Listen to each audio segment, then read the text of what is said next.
Kiss your rate cut goodbye. Ooh, kiss your rate cut goodbye. It's a PJ Media. Stephen Green there talks about, and there's our boy Jerome Powell. Salute you, Jerome Powell. Look, he's just a good guy. Look at that guy. What a stellar guy. That white hair looks freaking classic. Classic Jerome. It's a nice dream while it lasted. The hope is that the Fed might cut rates a half a point this month, bringing down interest rates on cars, homes, and credit cards. And maybe even bringing some private sector job growth back to the economy. Because the economy, private sector job growth is based on interest rates. Okay, Stephen Green. Stephen Green's a big anti-Trumper, by the way, but he does way.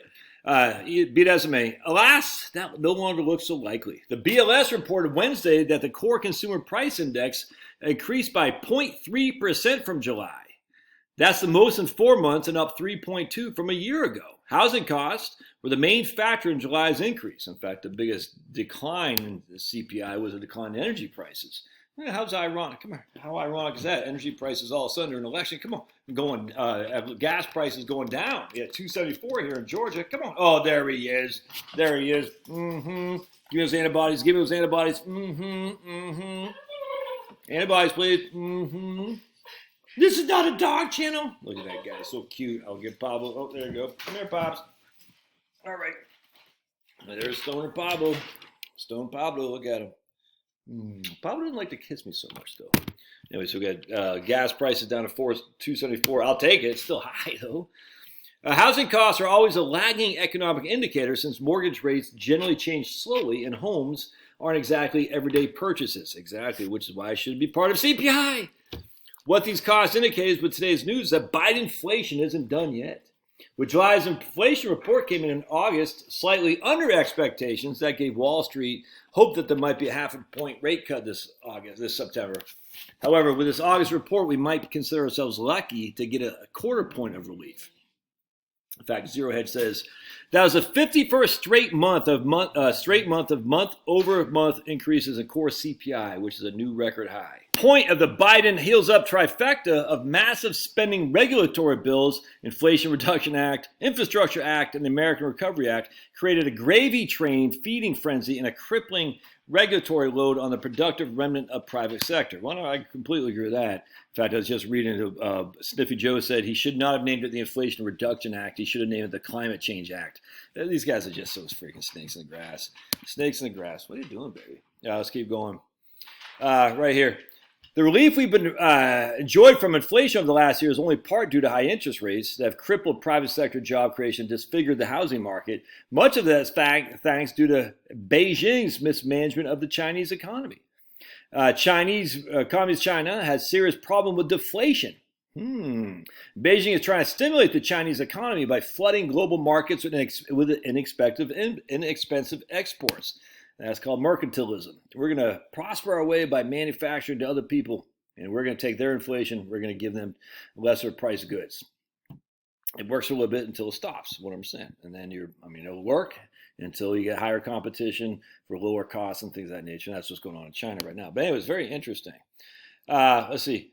That's what they have to do to keep their factories humming by making products less and less of basically exporting them more and more. In fact, 95% of the photovoltaic market is in China right now. 95%.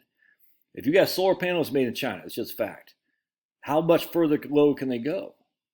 I mean, that's literally choosing favors. They're subsidizing their exports, which means we're getting them cheap, which keeps the factories humming. But at some point, you got to turn a profit. But check this out. It's crazy.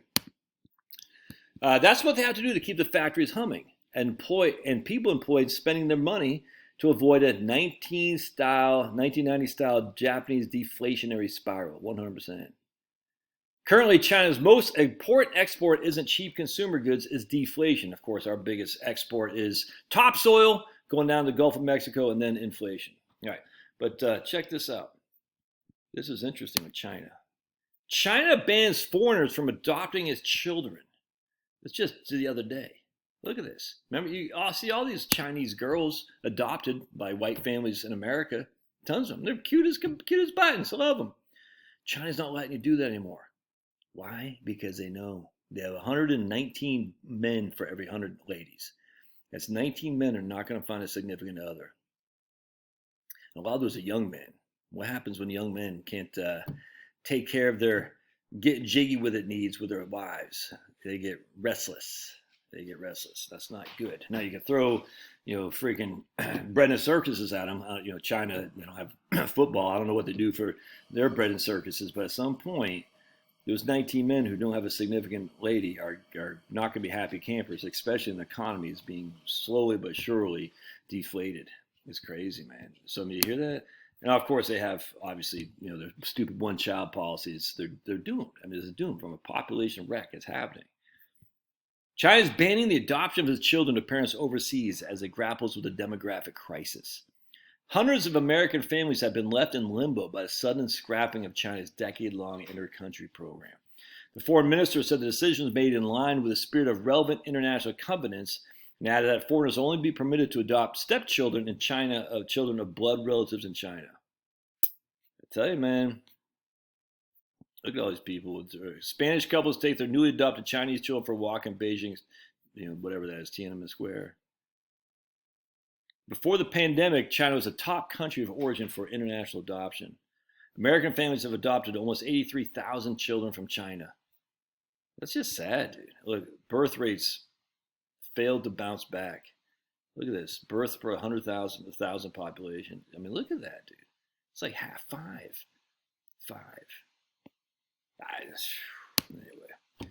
So China is going in a deflationary spiral. That's just happening. And, communism never wins. That's the lesson learned. But anyway, don't expect a rate cut because the CPI did come in hotter than people anticipated. It's not significant. But I mean, if it came in at 0.3 and they're expecting 0.2, and I'm not exactly sure that's what it was, that's a 50% increase above where they thought. That's pretty significant.